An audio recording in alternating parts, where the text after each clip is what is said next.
If your newsletter isn't bringing you sales, the problem isn't your writing, it's your style. The structure you're using is actually working against you and it's sabotaging your efforts and your results. In this video, you'll discover the newsletter style that was made for you and your personality, and you'll start to understand why the one you're using right now isn't working for you. After writing thousands of emails and being inside hundreds of businesses, I can tell you this: the right newsletter style will help you consistently sell your products and services, and it'll make your newsletter creation process easier, faster, and more fun. So let's figure out your ideal newsletter style. First, we need to define what a newsletter actually is, because there are so many different terms that all sound like each other and that are used interchangeably, like email, campaign, broadcast, funnel, blast. We need to get on the same page about what we mean when I say newsletter. So when I say newsletter, I'm talking specifically about that email that you send on a regular, consistent basis, the one that you usually send weekly or bi-monthly. It's usually in a consistent format that your audience can easily recognize, and its job is to deepen trust, stay top of mind, and help you create sales. In this particular video, I am not talking about your evergreen funnels, your automated campaigns, your promotional campaigns, or your launch emails. Those are part of your email marketing ecosystem, but they are not your newsletter. Now let's look at the 8 different newsletter styles and figure out yours. Number 1. The educator. If you're an educator, your ideal newsletter format is how-to/educational content. That's practical, easy to apply content that helps your readers grow one lesson at a time. If this is you, you are a born educator.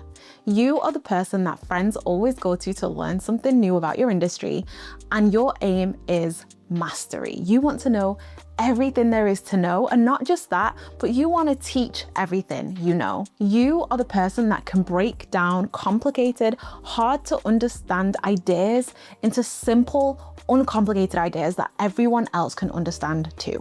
You love teaching, guiding, and helping people, and you are the helpful expert who loves to break things down. You really want your emails to help people. When you think about valuable newsletters, you think about teaching people something. People go away learning something new. For you, it's important that your newsletters are useful. You're always researching and wanting to learn more and improve your skills. If I had to guess, I would say that I could find you highlighting or annotating books, taking notes, and turning things into a 3-step method. If your ideal newsletter format were a business owner, it'd be Ali Abdaal, full of checklists, listicles, and frameworks. Number 2, the deep diver. If you're a deep diver, your perfect newsletter style is the newsletter series.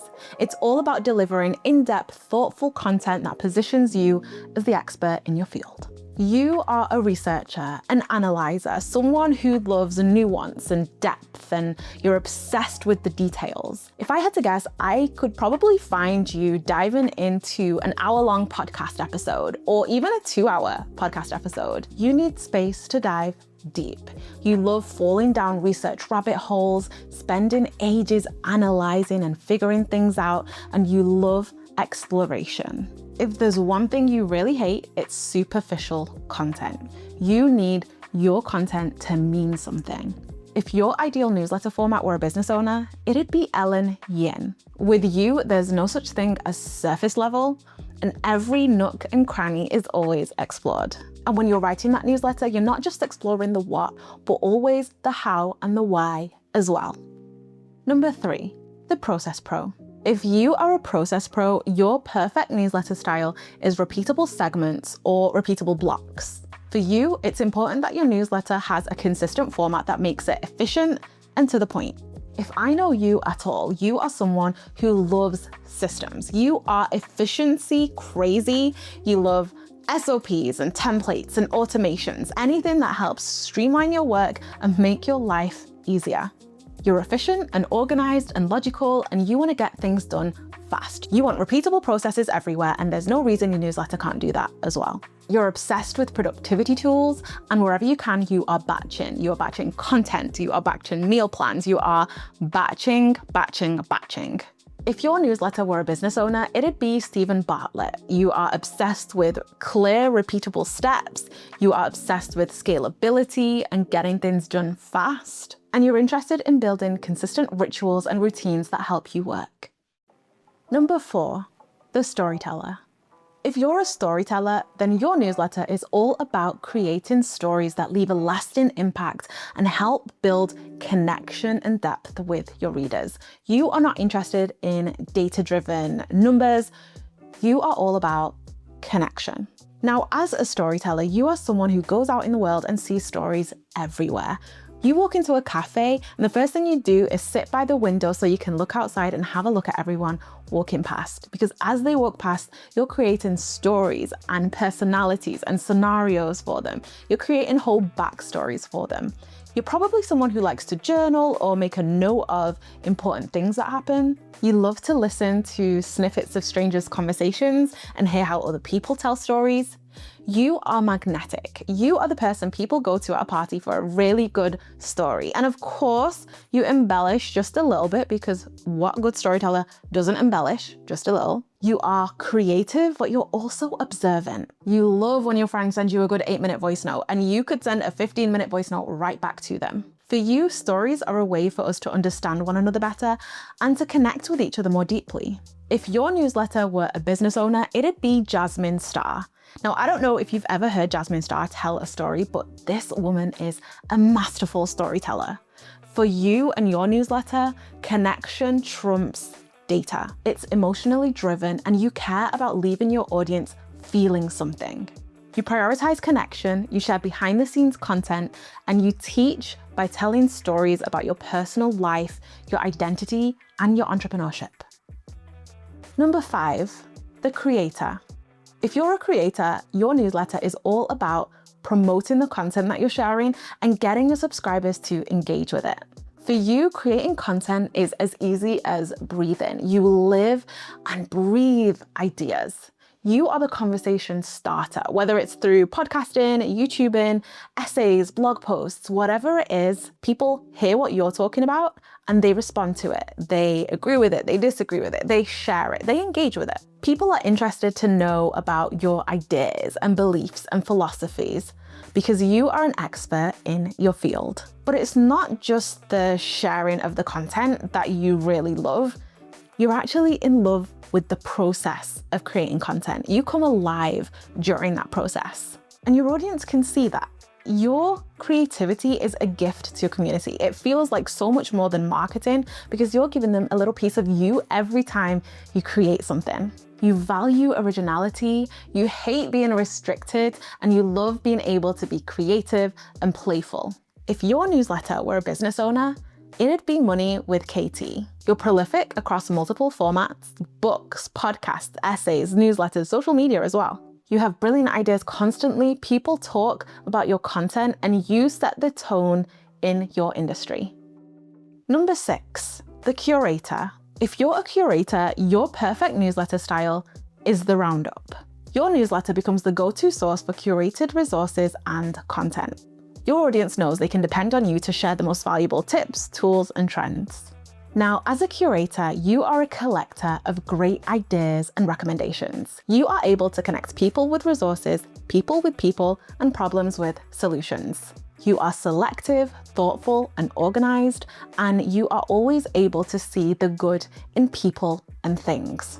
You love to research, you love to share links, you love to save links, you love to see value and share value, and you love to help people. And all of this works because people trust you. People value what you tell them and they believe what you tell them, and they know that when you give them a recommendation, it's going to be because you truly believe in it. If your newsletter were a business owner, it'd be Oprah. Oprah is the world's best and most trusted curator. She is someone who's built her entire career on discovering, elevating, and sharing the best of what she finds. But the great thing about Oprah and your newsletter is that she isn't just about herself. She is about shining a spotlight on everyone and everything else that matters to her. When you endorse something, people follow. They don't hesitate. They trust you. They believe you. They go get the thing that you recommend them to get.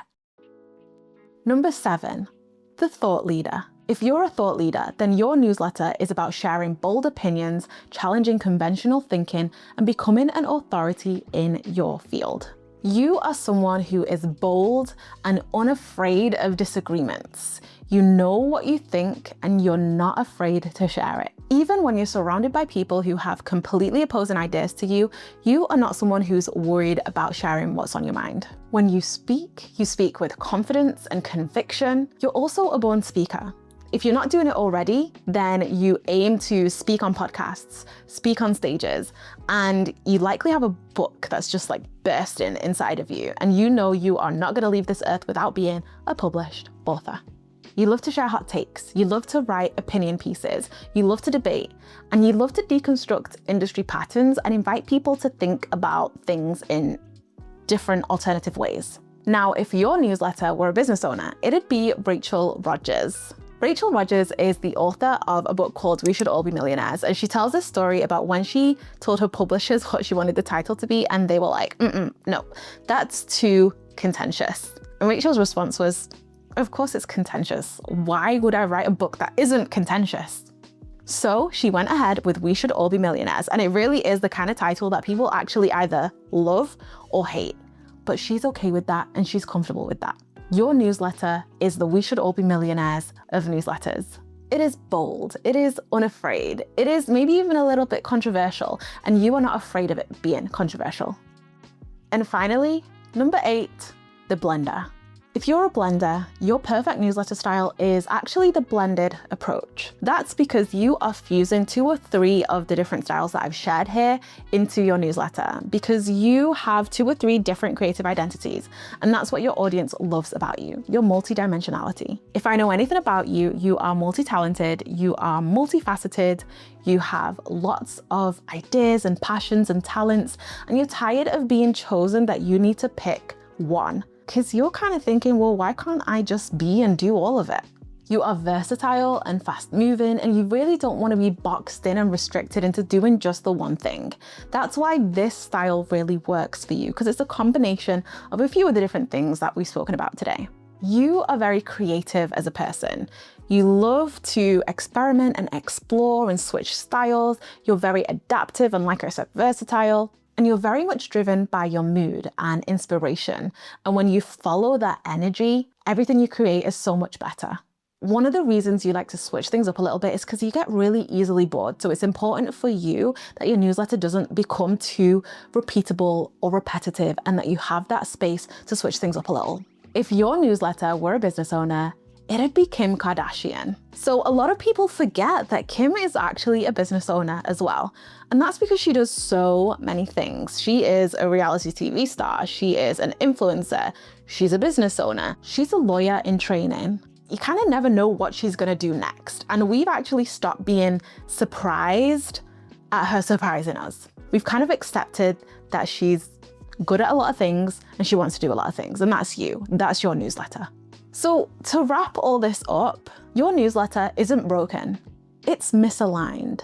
And now that you know what the 8 different newsletter styles are, your next step is to figure out what yours is so that we can get your emails realigned. Take my free 10-question quiz. The link is in the description below. You'll uncover your exact match, and you'll get a video walking you through what your ideal newsletter format looks like when it's used by other business owners. So you can get an example of what it's like to write emails in your ideal format, but also to write emails that actually make you sales. Tell me in the comments which style you think you're gonna get, then go do the quiz and see if you're right. This video is part 1 of my Reset Your Email Strategy series. So if you want to know what you need to do to create emails that sell your services and your products, subscribe to my channel. See you in part 2.